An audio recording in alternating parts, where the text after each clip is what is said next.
Hiya, it's Molly from the Reading Hour. I hope things are good where you are. It is wonderful here. It is unbelievably warm and sunny for April in the north of England, but we're loving it. We're going out loads. We've been for lovely walks and days out to the park, and yeah, it's just really nice to sort of be getting this a bit earlier than we normally would here. So I haven't done huge amounts of reading, but I have read two absolutely tremendous books over the past week and a bit. And I want to talk about them because they were just that good. So the first one I want to talk about is The Children Act by Ian McEwan. I read Atonement beginning of this year and loved it. It was a 5-star read for me. This was about, both of these books are sort of the top end of a 4-star for me. There is some little issues with it that kind of don't quite make it that 5-star for me, but still they're fantastic and I highly recommend both of them. But this one is tremendous. The Children Act tells a story about a High Court judge called Fiona. She's in her early 60s and she's kind of known for tackling quite sort of controversial court cases, family law. There's one case in particular that she sort of dwells on a lot. By the way, like trigger warning for both of these books, like they're both pretty upsetting for a variety of different reasons. But our main character Fiona is sort of haunted by a lot of the cases that she tackles. One in particular being that of conjoined twins, where one of the twins is most likely going to live if they're separated from their sibling, but if they're not separated, they're going to die. And the other sibling has pretty much no chance of life, and so she rules for the children to be separated, and obviously one of the siblings passes away. So we're talking like really heavy cases that she's judging, and they stay with her and she's haunted by them in a lot of ways. She's very good at her job and she's very competent, she's very well respected, but you can tell that they've had an impact on her. She is married and she's childless, and the novel speaks a lot about women who have sort of missed the opportunity to have children in their life. They're too old to conceive now, and how she's prioritised her career and how she's proud of that, but equally there's sadness there. She's married to a man who is unsatisfied with the marriage, mainly because she's not having sex with him anymore, and she speaks about how she's kind of lost interest in sex with him, but also how her job has just completely sort of taken over that. There's a particularly upsetting scene about how can she possibly be romantic and sensual and having sex when in her daily life she's dealing with cases that I just mentioned. It's just not something that she's able to compartmentalize and have a very sort of positive relationship with her husband when all this sort of sadness is going on in her work life. So the main plot line of the story is about a young man called Adam, who is a Jehovah's Witness, and he is it's set in London, by the way, so it's a London community of Jehovah's Witnesses. Both his mum and dad are Jehovah's Witnesses, and he's got leukemia and he's being treated for the leukemia, but to keep him healthy and well during the treatment, he needs a blood transfusion, which is very controversially known as something that Jehovah's Witnesses feel strongly that they can't do. They can't accept the blood of another human. It goes against sort of God's will. And the hospital, because he is 17, even though he's only a few months off being 18, the hospital are very keen and involve the law to treat him against his will and his family's will. And Fiona has to rule either way. So to aid her decision, she meets with Adam, and he is highly intelligent, very he's a bit of a romantic. He writes poetry. They have a bit of a connection, these two characters, sort of intellectually, spiritually. I know that sounds a bit deep, but there is an obvious connection between them. And I don't normally get wrapped up in stuff like that, maybe, but there was a scene where he plays music to her and she sings, and I was crying. It was really, really sentimental scene, but it really, really got me, and I started really crying at that section. So obviously with this meeting, Fiona needs to decide whether Adam is sound of mind, whether he understands the decision that he's making. There are certain laws about that are already in place about whether a 17-year-old can make that choice or not, when we're right on the sort of gap between becoming an adult, when you are allowed to, you know, refuse treatment. So yeah, I'm not going to go any further, but she makes a decision, and it's the consequences of that. It's much faster than Atonement. Atonement is a lot more meandering and a lot more descriptive. It takes longer for us to move on with the plot lines. This moved pretty quickly. I really liked the themes around being an older person and looking back at your life, and times when you maybe weren't as restricted by your job and even your marriage, and decisions that you made in that time, and whether now you regret them or whether you're happy and content with the decisions that you made. I enjoyed the discussions about marriage and sex and love later in life. You know, I enjoyed the discussions about being a childless woman and the impact of that. And I just really, this dealt with themes that mean a lot to me and that resonated with me. And, you know, it spoke about this sort of, the butterfly effect of life, you know, and the decisions we make and the paths we take. And then when you look back later and you think, goodness me, how did I end up here? And, you know, the good and the bad that can come out of that. And I really enjoyed that.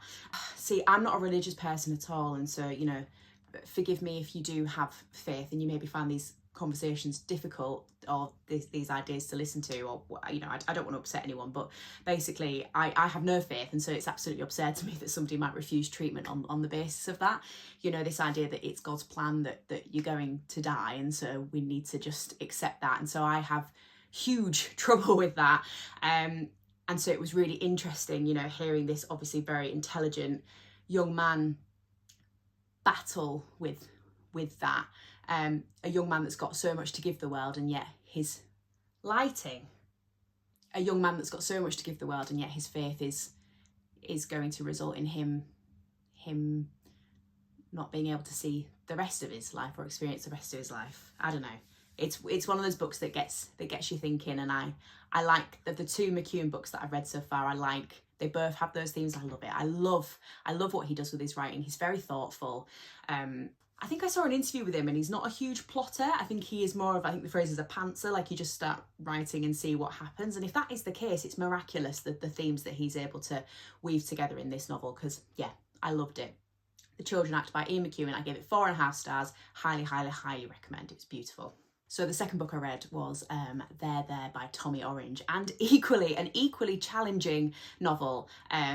You know, I have never ever read a book about the Native American community, Native American history, have a vague, you know, understanding of it. Obviously, living in England, we don't sort of we're not educated as well on American history, kind of in primary and secondary school, like the Americans may be. Tommy Orange is Native American, and he gives us an incredibly passionate, angry prologue about the history of Native Americans and what happened to them, and the violence and the absolute sort of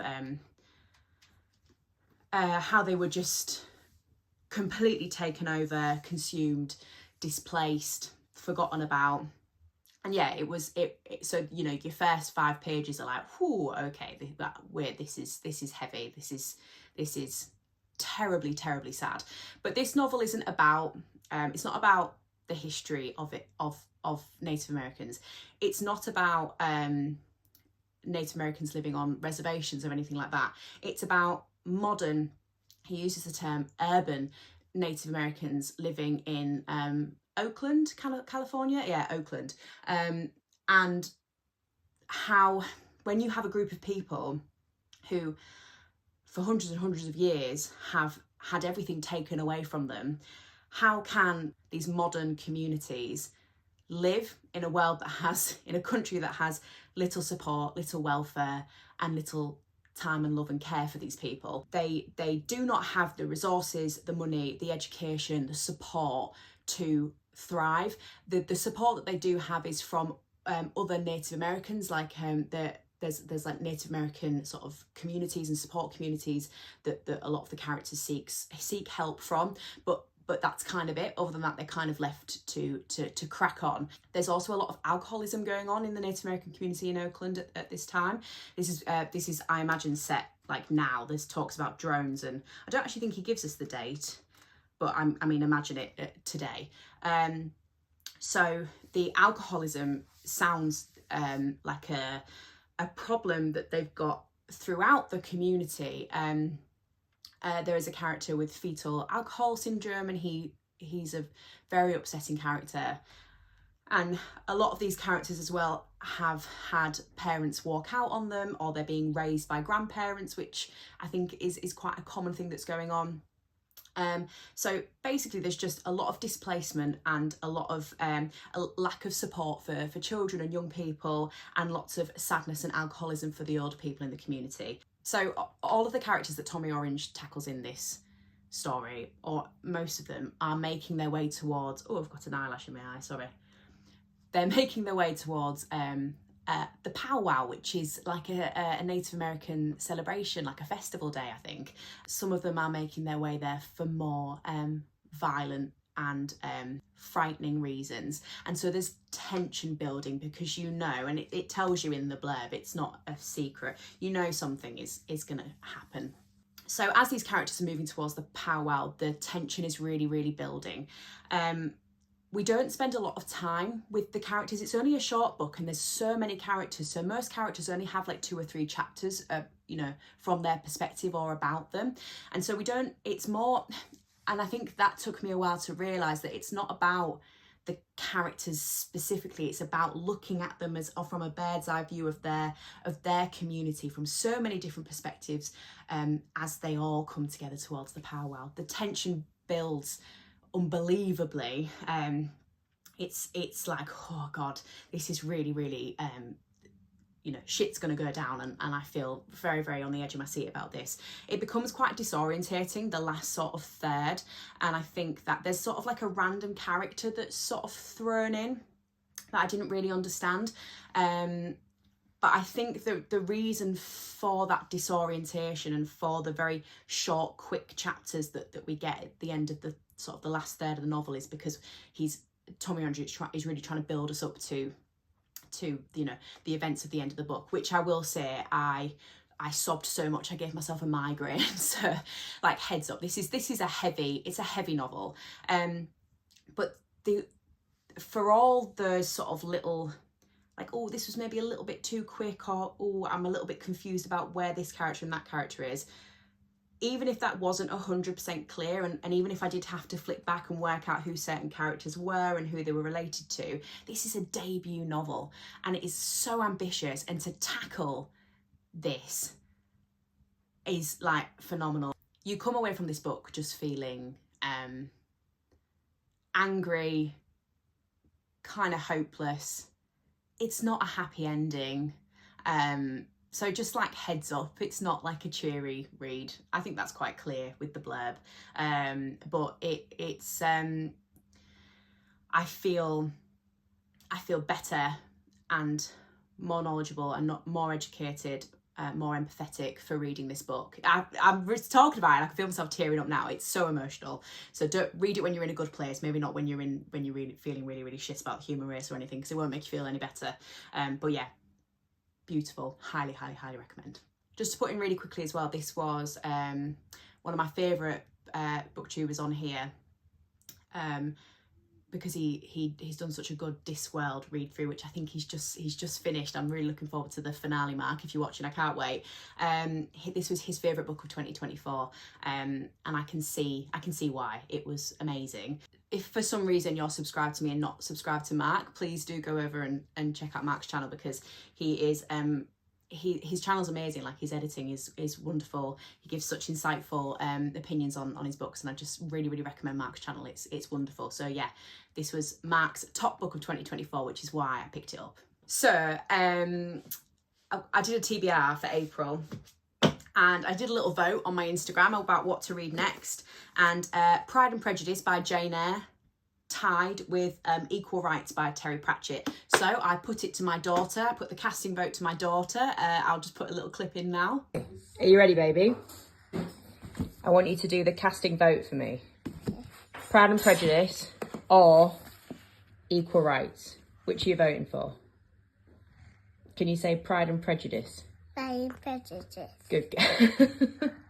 So yeah, the little one has decided. I think she probably decided because it's pink, but we're going to read Pride and Prejudice by Jane Austen. I've spoken a little bit about this book before, how I've tried it before and I didn't get it.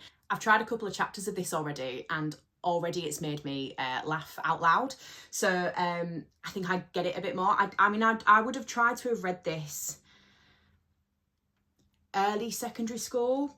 So I was a kid, and I just wonder if I didn't have the life experience or the brain cells yet to understand the satirical nature of it. But already that first chapter, I've enjoyed it. I just read it this morning just to give you sort of my thoughts from that first chapter. It is, I think it seems pretty funny. Got a long way to go still, and I'm sure my opinion will evolve and change. But yeah, so far I'm really looking forward to trying Jane Austen's Pride and Prejudice again. Can I just say as well, my favourite booktuber, he used to be called Doom Antidote. He's now called Ben Fenson. And well, that's his name. That's his name, but I guess his YouTube channel is now called Ben Fenson. But he has been doing like a complete reenactment of the Pride and Prejudice series. Oh God. But only this past week he completed it. He did his finale, and if you're into Pride and Prejudice, he's really funny. He's charming, and I'm looking forward to diving into Pride and Prejudice and understanding it a little bit more, so I can understand his videos a little more. I'm super excited to try again as an adult, and yeah, what a beautiful edition as well. I really like this. I also got when I bought this on Vinted, I also got the matching edition for Emma. I just think they're both so cute. If I enjoy these, I'm gonna have to buy the rest of the matching set because they are just gorgeous. So yeah, but don't worry, anybody who voted on my Insta, even though there's only like 6 of you that voted, my Instagram is rather small, but you know, I quite like that I've got I have like a personal Instagram, but I quite like that I've got this Instagram where like it's just, you know, random people that have followed me, a couple of booktubers, but it's nice because I feel like I've got freedom to be a bit weird on that Instagram, or at least post whatever I want. So anyway, the point I was trying to make is anybody that voted for this, don't fret. I'll probably read this straight after, to be honest, because I am really looking forward to jumping back into Discworld. I just wanted to shake it up a little bit first. So yeah, good reading vibes all around. The sun's shining. I've read some cracking books. I've had a cry. I'm ready to have a laugh with Pride and Prejudice now. And yeah, things are good in the reading world where I am. But yeah, thank you for watching. If you want to leave me a comment, please do. I love it when you sort of leave me some comments, we have a bit of chat about the books that we're reading. If you've enjoyed the video and you haven't subscribed yet, please do. I'm really enjoying sort of having this little community on here to just blab about the books that I've been reading. So yeah, thank you if you've got this far. Thank you for your continued watching and coming back to these videos. I really appreciate it, and I hope you all have a lovely sunny weekend, and I'll see you again soon. Bye.